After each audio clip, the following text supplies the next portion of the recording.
There's no contact this year. It's all Austin Dillon. He's going to the playoffs. Let's go, baby! Who is your daddy? Let's go! Austin Dillon wins in Richmond. They came to Richmond expecting fireworks, a track known for its ruthless battles and late race chaos. But what unfolded? Something else entirely. Austin Dillon, a driver whose name commands respect, became the center of a storm. A race that will be talked about for months, not just for the laps led or the checkered flag, but for the drama that went far beyond the track.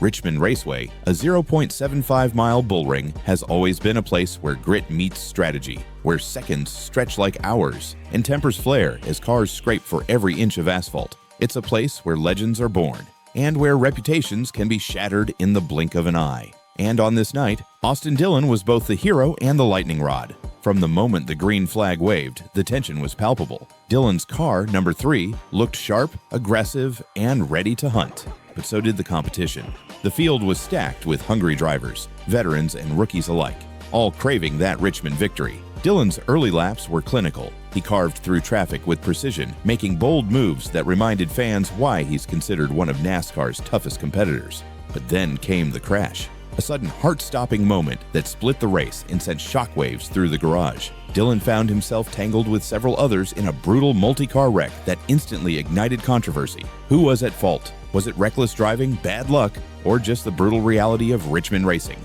As the smoke cleared, Dillon climbed from his car, face set in a grim mask. Cameras caught his first words, raw and unfiltered. "It's racing, but that was way too close for comfort," he said. "I didn't come here looking for a fight, but I'm not backing down either."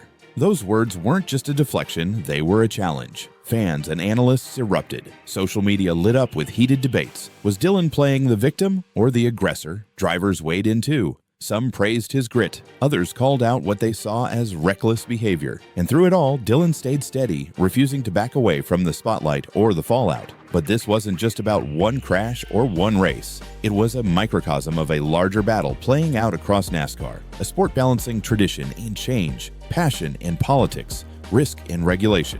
And Austin Dillon, with his outspoken style and fearless approach, was at the center. In the post-race press conference, Dillon didn't hold back. "Every race is a war, and sometimes you have to take hits to win," he said. "Yeah, the crash was rough, but that's racing. You either push or get pushed. I'm here to win, not to make friends." His voice carried a mix of defiance and determination, a clear message to anyone doubting his intent or his talent. That same night, other drivers echoed his sentiments, some with subtle digs, others with outright criticism. Joey Logano, known for his cool-headed approach, called the incident a tough break, but part of the game.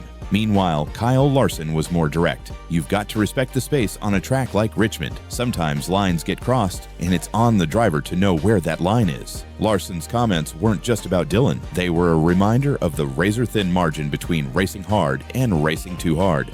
But Dillon wasn't fazed. His response was clear. "I respect every driver out here, but I'm not going to apologize for racing hard. If you can't handle the heat, maybe this isn't the place for you." That line resonated, a rallying cry for fans who've watched Dillon build his career through sheer grit and guts. Off the track, the drama only intensified. Behind closed doors, teams hashed out blame and strategy. Crew chiefs debated over radio recordings, trying to dissect every move that led to the crash. And NASCAR officials, faced with mounting pressure from fans, sponsors, and broadcasters, had to decide how to respond. A penalty, a warning, or nothing at all. The decision would set a precedent, not just for Dillon, but for the sport's future direction on how aggressively drivers can race on tight tracks. Meanwhile, Dillon's team doubled down on their defense. "Austin's racing smart, not reckless," his crew chief said in a rare candid interview. "Richmond demands aggression. If you're not pushing, you're losing." That's the reality. We stand behind Austin 100%. That kind of unwavering support sent a message. Dillon wasn't just a driver, he was a symbol of a fighting spirit NASCAR desperately needs. But the fans, they were divided. Some saw Dillon as the embodiment of true NASCAR toughness, someone who refuses to be tamed. Others saw a driver pushing too hard, risking safety and sportsmanship. Online forums exploded with heated debates, hashtags trending that praised and condemned him alike. Amidst all this, Dillon himself stayed surprisingly calm. Away from the cameras, he reflected on the race. Yeah, it was intense. And yeah, mistakes were made. But that's racing. You learn, you adapt, you come back stronger. That's what I'm focused on. The next race, the next chance to prove we belong at the front. And prove it he did. In the weeks following Richmond, Dillon's performance didn't falter. He pushed harder, raced smarter, and started climbing the point standings, showing that Richmond wasn't a setback, but a catalyst. But the controversy, that lingered. It wasn't just about one race or one driver anymore. It was a flashpoint in NASCAR's ongoing struggle to balance aggressive racing with safety and fairness. Fans want the excitement, the edge-of-your-seat moments, but they also want drivers to respect each other and the sport. NASCAR's leadership watched closely. With ratings and attendance at risk, and sponsors demanding clarity, they knew the decisions made in the aftermath of Richmond would echo for seasons to come.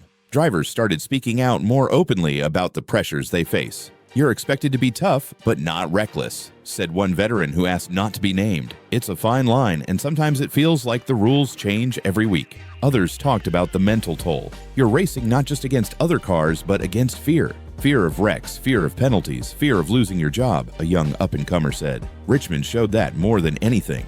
For Austin Dillon, the race at Richmond was more than a moment on the track. It was a defining chapter in his career and a reflection of NASCAR's current state, a sport wrestling with its identity and future. He knows the road ahead won't be easy. The critics won't stop, the pressure will mount, and every race will come with the weight of expectations from fans, sponsors, and himself. But one thing's clear, Austin Dillon is not backing down. Because in NASCAR, it's never just about speed. It's about courage. It's about heart. And Richmond was the latest proving ground where Dillon showed he has both in spades. The final question remains, how will NASCAR evolve from here?